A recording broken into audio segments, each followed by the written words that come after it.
Let us start the next question. Again, it is in two parts, A and B. So part A is here. You have a typical linear elastic material with a rising R curve.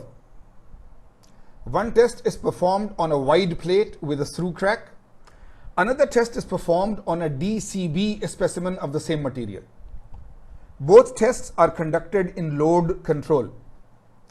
Would the G values at instability be the same? If not, which geometry would result in a higher value of G? Explain clearly with the help of a rough graph. Now you know that in your course it is an open book exam or quiz or test all the time. So your notes are there, lecture notes, and the Anderson textbook is there. And if you stretch it a little, as I said, the materials book by Callister is also there. But for this one, the lecture notes or the Anderson textbook on fracture mechanics would be enough. And this belongs to that portion of the curve of the course where we are talking of stability, right? And rising R curve and so on. So again, if you go back to the stability graphs and so on, then you can do it again yourself. Try to think on it and then come back. So let us see, right? Now, if you see here in those curves for a DCB specimen and so on, you on the vertical axis, you either have G or R. This is the G, the driving force, and this is the R, the resistance curve. So both are drawn, and here is the crack size A. Here is the crack size A, right? And if it is a rising R curve is this R curve, right? It is a rising R curve, and right, this is how a rising R curve is there. In the textbook, we have explained it earlier and so on. So this is there. Now, if it is a simple through crack, if it is a simple, excuse me, then the curve is a straight line linear curve, right? We know a straight line linear curve. This is for a through crack. And if it is a DCB specimen, DCB specimen, then this curve is there. So let us read the driving force curve. You see, this is what? The dark one, the resistance curve, the R curve. The driving force curve is this linear one for a through crack and this curved one for a DCB specimen, right? So the driving force curve for the through crack is linear, while G varies with A square for the DCB specimen. So this is very critical. This very first sentence is very critical. That go to the G equation for a through crack. You will see that this is a linear equation. So that is it. The crack is 0 in the beginning and then it starts rising and it is a straight line.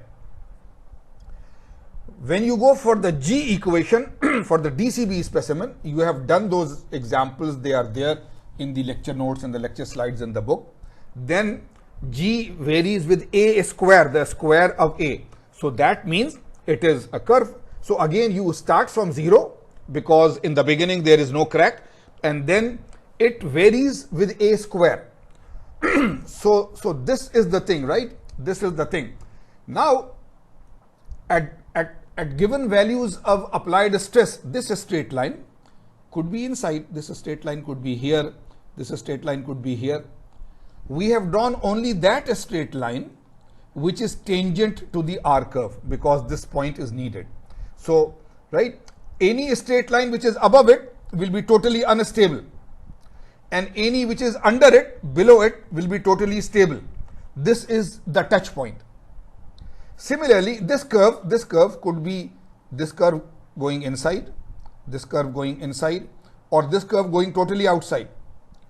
But we draw this curve for DCB which is just touching it, and there is no other way, right? So the point where the driving force G and the resistance curve R meet, that is the critical value of GC. This we know, right? So for a through crack, the critical value of GC is here because the R curve and the G curve meet here. For a DCB specimen, the critical value of G, which is the fracture toughness of the material, is here because again the R curve and the DCB G curve meet here. So this, right, is, if you understand, you see the rising R curve is there in the book. Now the only thing that you needed to understand again was that the G equation, the driving force equation for a through crack, is a linear equation with no second degree, third degree terms there. So it is a straight line. And you have solved it in examples and so on, that the G equation for a DCB, right, DCB specimen is a curve with A square. So now the things are there. So now it is very clear. Now it is very clear that the critical value of G or the stress, fracture toughness in this case will be much higher than in this case, right? So the GC value for the through crack would be higher, and this geometry would experience more stable crack growth prior to failure, isn't it? This is all about stability, that if any material has a higher amount of fracture toughness, then there is much more stable crack growth before sudden failure. So this was the question. And again, right, if you get the solution from somewhere, naudzubillah, right, with somebody else's help, or with the help of the internet, or with the help of some solution manual, naudzubillah, right? I mean, human beings do lots of things. But if you do anything yourself, then you really understand the course. Really understand the course.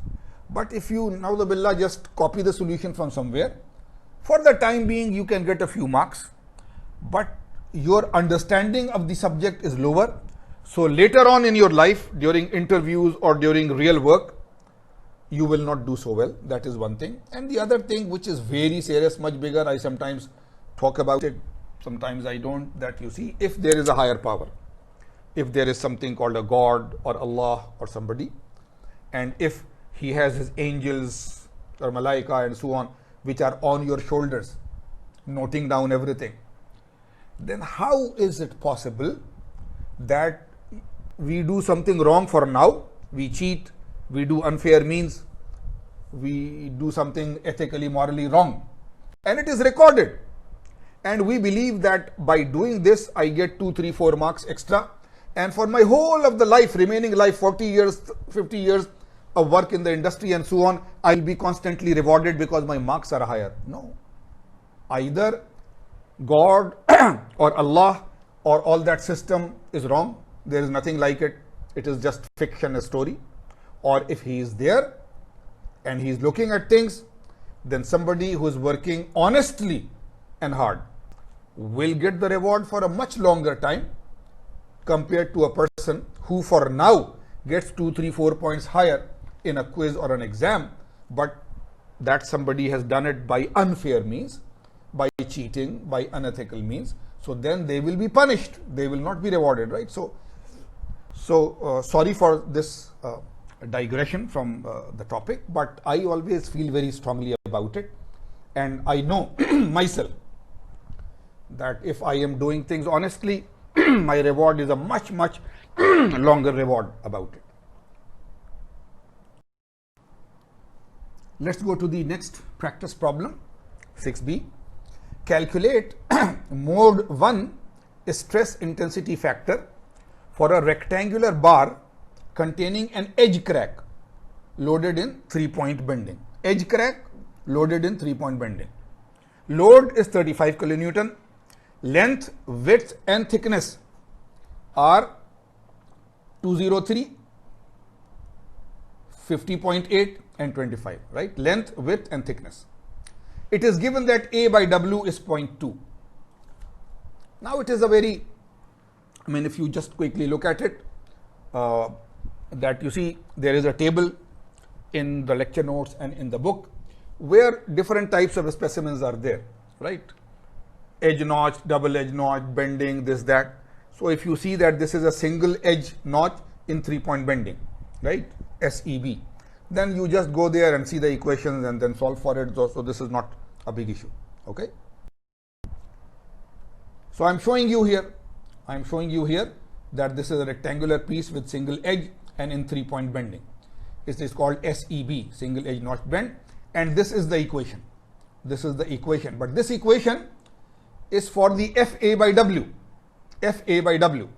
and at the bottom of this table, this is given that K1 is this thing. It is not given as K1 is equal to Y sigma root pi A. It is given K1 is equal to P upon B root W FA by W. P is the load, B is the thickness of the specimen, W is the width of the specimen. Okay. So, and this if FA by W is given here. In this, S upon W, this S is the length, right? This length, S is the length. So now the crack size is given in the problem, right? A by W value is given as 0.2. S by W, length upon width, from the problem find out to be, and it is 4. So now A by W is 0.2, S by W, because length and width are both given, is 4. So wherever there is S by W and A by W, put those values there. Right? It is nothing, it is a very simple calculation now, right? So if you do it, then FA by W comes out to be roughly 4.7. Now, if you have 4.68, if you have 4.72, then it is okay. But if you get 4.8, 4.95 or 4.3, 4.2, then there is something wrong. So just be careful with your calculations and so on. But that is it. So this FA by W value is 4.7. And the load is 35 kilonewton. So 35 into 10 raised to 3. The B is 0.025 meter. The W is 0.05 meter. So just put these values there and you get the, right? So you get kilopascal, for example, make it megapascal. So 29.4 megapascal root meter.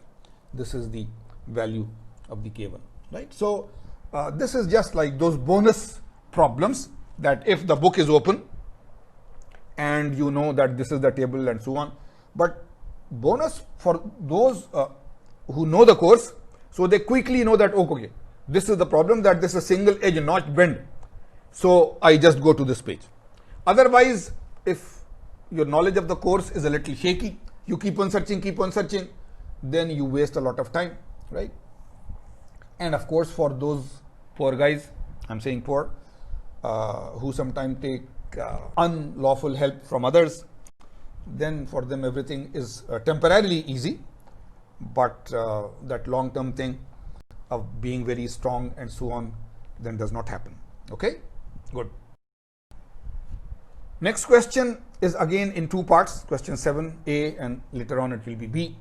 Determine the plastic eta factor for the DENT configuration, double edge notch in tension, assuming that load to plastic displacement curve follows this power law, P is equal to C delta P raised to N. Okay, show all steps. This I have shown you here. This may not have been given in the question, but double edge notch tension. So this is a rectangular piece with two notches, so double edge and in tension. So this is the figure which is there for this DENT specimen. P is the load, A is the crack size, edge crack size, 2W is the total length, and P is equal to some constant C delta P raised to N is the load displacement curve for this particular thing, right? So you just, and I say please show all steps, and we will see that you try to do it and don't try to do any magic. You see, the book is written by human beings. There can be an error. Do your steps. If your steps lead you to exactly the same answer, okay. But if the answer is different, just look at it again and again until you are satisfied whether your solution is right or whether you did some mistake and the book solution is right.